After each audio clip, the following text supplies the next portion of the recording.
Okay, today we're going to be talking about the purposes and origins of government.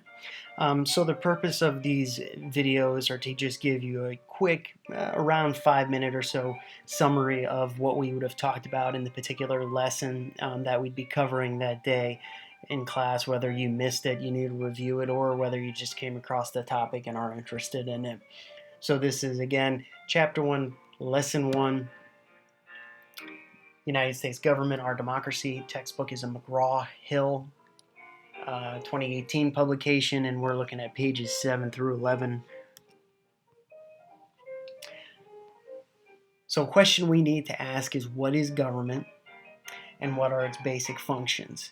So when we think about it, government really allows humans to live outside of a state of chaos and turmoil, otherwise known as anarchy. So these governments, they are existing to provide leadership and to guide and make decisions on behalf of the people. Now, that doesn't always mean that they're making the right decisions. That just means that they give us a framework so we're not living in a state of chaos.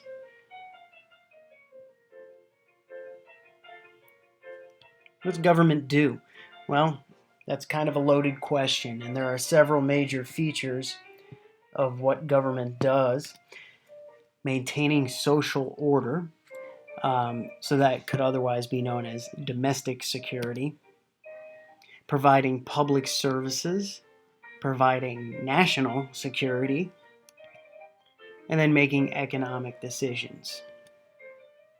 Of course, they're going to make far more decisions than just those few, but these are the major areas. So the leadership itself can come in a variety of forms. It can be chosen by the people, such as in a democracy, or it could be leadership position that's inherited, such as in a monarchy, and monarchies still do exist in the world. Not a ton of them, but they do exist still. And these leaders in these nations can hold a variety of titles. So prime minister, president, king, queen are just a few examples. So providing public services is another one of the major things that government does. These are the major services that make life possible. So they can be given in a variety of forms, meaning it could be the national government, state government, or your local government providing those services, whether they be roads, police, sewer systems, things like that. So providing public services is a very important function of government. Providing security. Now, I mentioned this just a moment ago. We have domestic security. So the government must protect its citizens internally to make them feel safe in their communities. Now, that doesn't always mean that they do a great job at that, but that is the goal, for you to be able to walk outside and feel safe, and not feel threatened where you live. However, um, particularly recently, but throughout history, governments sometimes use security as an excuse to intrude on the private lives of their citizens, which is a very serious problem that we're seeing a lot now in the digital age, in the age of the internet, and everything being online the way it is. There's a lot of concerns that individuals have about the government's role in security and what their role in our private lives should be, but that's something we'll talk about more in the future. Now, national security, this would be maintaining normal relations with other countries. So if we were in a state where we needed to go to war, it would be the responsibility of the government to put together the forces necessary to defend ourselves.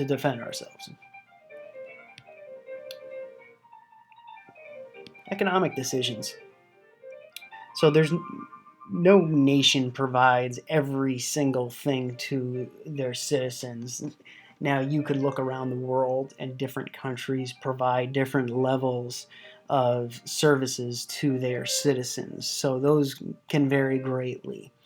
But they can be in a variety of forms.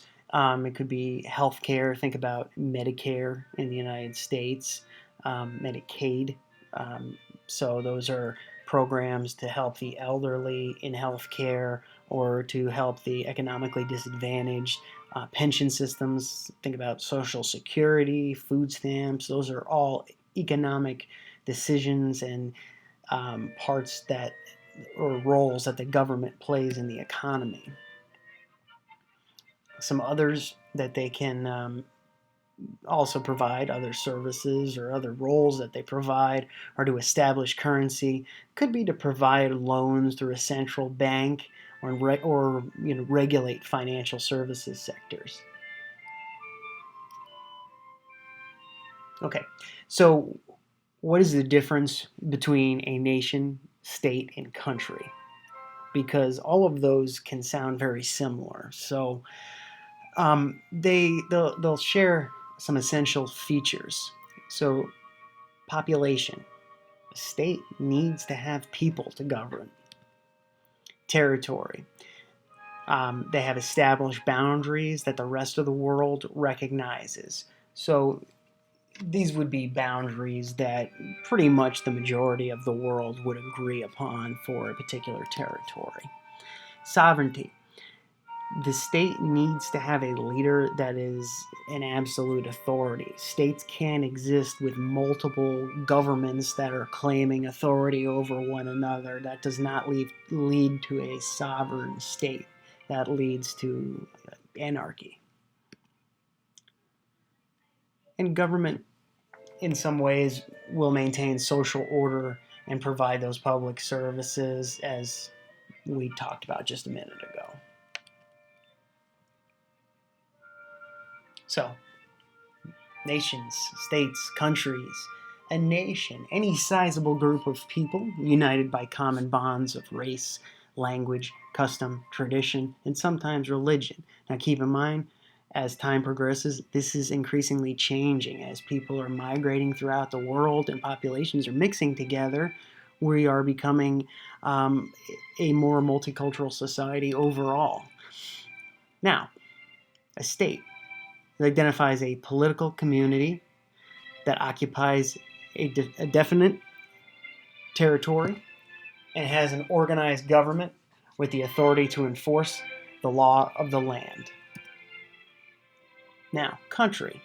Political community that occupies a definite territory and has an organized government.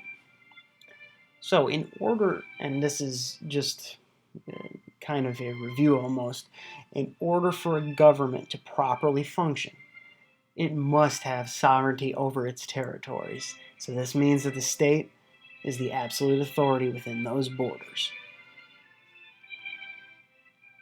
So, origins of the state. Now, these are theories that people have put forth on, where the ideas of state come from. So some of them can almost be very simple, an evolutionary theory developed from the idea of the family.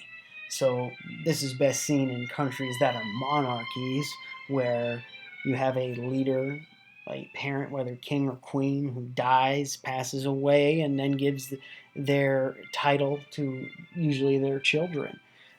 That's the evolutionary theory. The force theory is that the state is born from force, and this is best displayed in an authoritarian government. So this is an absolute authority that takes control in a particular state. Now, divine right theory, this is a little tougher, but it's the idea that a leader could be chosen to rule by God. So you could see this in a theocracy, or many monarchies, particularly in Europe, claimed that they had a divine right to rule over their people. Now, the social contract theory is that people surrender to the state some of the power that they need to maintain order, and in return, the state agrees to protect its citizens. Now, in the social contract theory, if you can maintain a good balance between those two things, then that would be a great example of the social contract theory working as it would be intended. So that was just a quick summary of 1.1 within the McGraw-Hill United States Government, Our Democracy textbook.